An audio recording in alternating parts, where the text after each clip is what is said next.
Hey everyone, welcome to another video. Today we're going to talk about issue number 10 of X-Men From the Ashes, written by Jed MacKay. But before we dive into the story, I want to ask you a favor. If you enjoy this video, please leave a like and a comment to help the channel grow. So with that said, issue number 10 of X-Men opens with the factory in Alaska under siege by several military-grade aircraft. Aircraft that was dead set on getting their get back. So with imminent danger on the horizon, we learned that due to the events of the Graymalkin crossover story, one had arrived to arrest everyone within, which included the field team as well as the bystanders who just lived there. But this was something that Magneto was not about to allow to happen if he could help it, especially because most of the mutants there were non-combatants, and a few didn't even know how to use their mutant powers. And because of that, Magneto ordered Zorn to follow him into battle, while Glob was tasked to pilot Beast's Quinjet and take Ben and Jennifer to safety. Now this was a courageous move on Max's part, but it didn't go unnoticed that Magneto was suffering from RLDS, which means Resurrection-Linked Degeneration Syndrome. But that meant nothing to Max, because according to him, it is his control over his mutant gifts that has deteriorated. And as for the power itself, it is as strong as ever, maybe stronger, and because of that Max is more dangerous than ever, if not more so. With that out there, Glob did bring up a valid point, because Glob stated why they just don't call the Avengers to help them. Now that is what a sane person would do, but Magneto has his own way of doing things, because he was not about to call upon others to fight his wars for him, because his dignity has suffered much lately, but there is a line that Max will not allow others to cross, and asking for help is one of them. So with the leftover mutants ready to do battle, a portal opens just a few feet away from them and a voice calls out saying, "It's not going to come to that."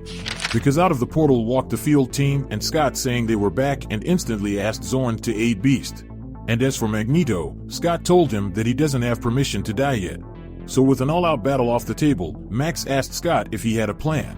To which Scott informs Max that he always has a plan, for the Hellions protocol is online as of 20 minutes ago.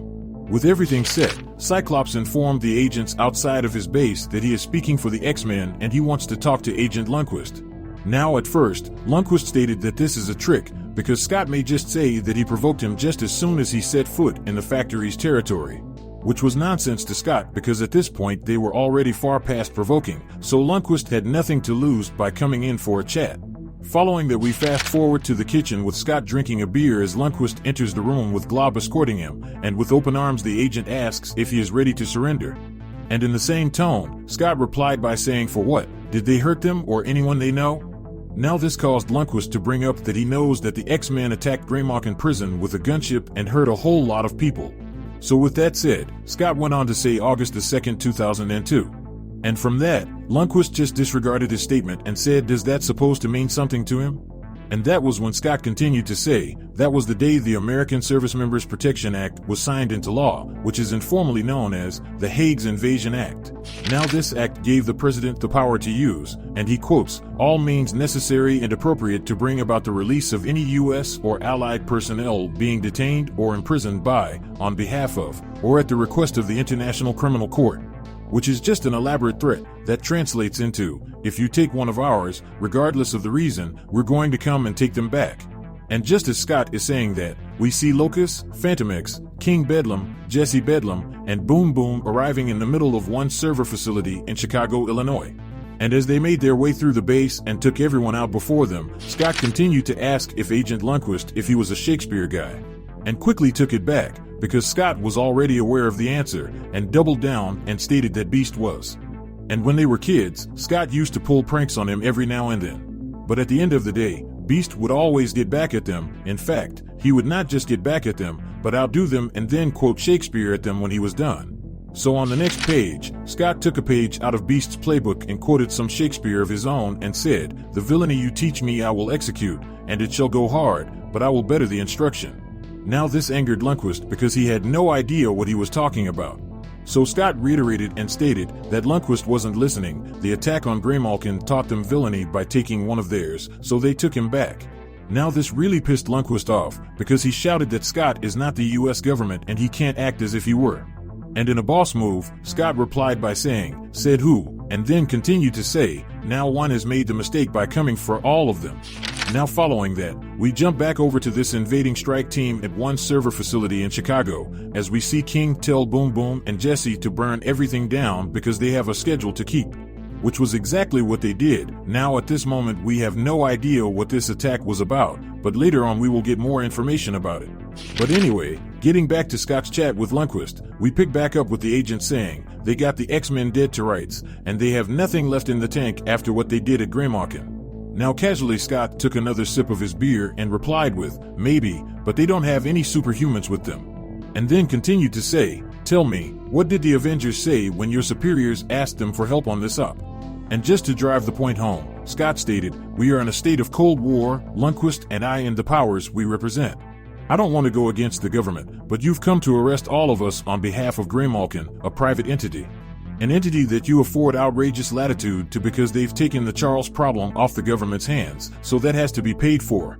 And at that very moment, Lundquist gets a text about something happening in Chicago.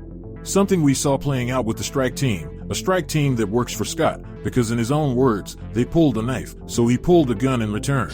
And see that Shrike team wasn't done with their attack, for they also attacked one's support hangars in Springfield, Missouri. And in said arena, we see the Shrike team taking down a full Sentinel. And let's just say, Phantom X was doing his thing.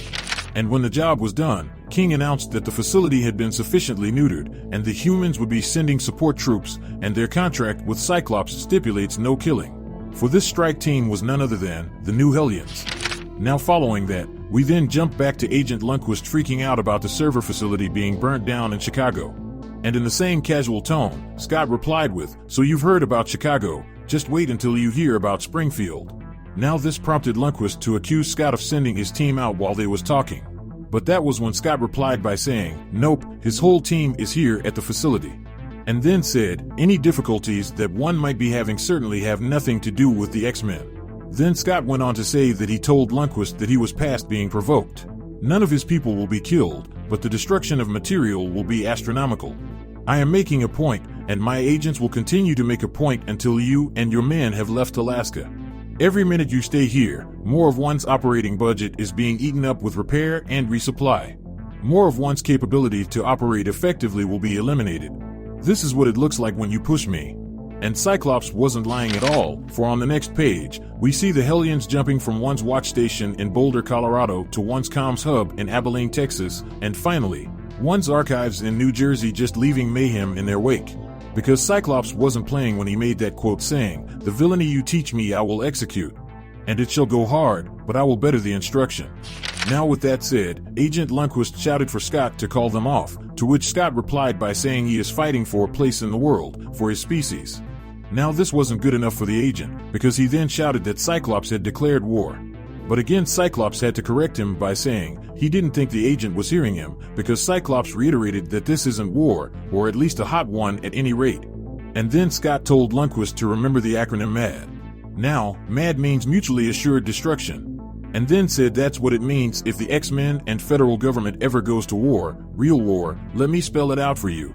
If I am murdered by a federal agent or other projections of governmental forces, then important sections of Washington, D.C. will very shortly cease to exist. Now this prompted the agent to say Scott was bluffing, which made Scott double down and say, I'm not. You think I didn't plan for this? I don't have any nuclear weapons, but I do have mutants. And then continued to say, how much damage would the Juggernaut do if dropped from orbit? Or if Zorn just took his helmet off and exposed the star that makes up his head. So with that display of power on the table, the agent hesitantly said if they ever did that, then it would be open season on mutants and they would be extinct in a year. But this didn't faze Scott at all, because he was like maybe, if they could organize a response without a functioning government. How long until states begin to secede, before foreign powers come sniffing around, landing troops to render emergency aid, and never leaving? Now this caused Cyclops to laugh, because he wouldn't be around for it anyway, because he would already be dead. So with the tables turned, the agent asked if he could really kill all those people. Now this caused Scott to lash out and say this is how brinkmanship works, I'm making your case for you. So you can take it back to your bosses and tell them that no matter how much they want to kill me, and I know they do, that it's not worth it. Because while I've been ready to die for the mutant cause since I was 14, and have done so several times, here's the long and the short of it. If any of you have me murdered, then my wife will know, and she will grieve, and then the Phoenix will return to Earth for vengeance, and I don't know if the planet will survive that. So I will threaten to destroy every institution of this nation if that's what it takes to get you to listen to me. Because I am looking out for you, all of you. Now with that understanding in the air, Agent Lundquist ordered a full retreat and exited the room. And right when he left, Scott opened another beer as Quentin entered the room. And once in, he asked if it was time to call off the Hellions. To which Scott said yes. Now with that all dealt with, and the Hellions called off, Kid Omega sat with Scott and asked if it was true, if Scott were to die, would the Phoenix really burn down the world? Now with that question asked, Scott answered by saying I can't rule it out, but the good news is that Kid Omega was a host to the Phoenix before, so he knows what it's like. So if he was to die, then the X-Men would have to stop the Phoenix again. Which means Kid Omega, telepath and former host of the Phoenix, would have to stop the Phoenix. Which was the reason why Scott recruited him, to begin with. So with that said, this issue of X-Men comes to an end. But anyway, down in the comment section below, let me know your thoughts about this issue and what predictions you could have moving forward. So with that established, I hope you enjoyed this video, and please don't forget to leave a like and a comment if you want to see more videos like this. Thank you for watching, and I'll see you in the next video.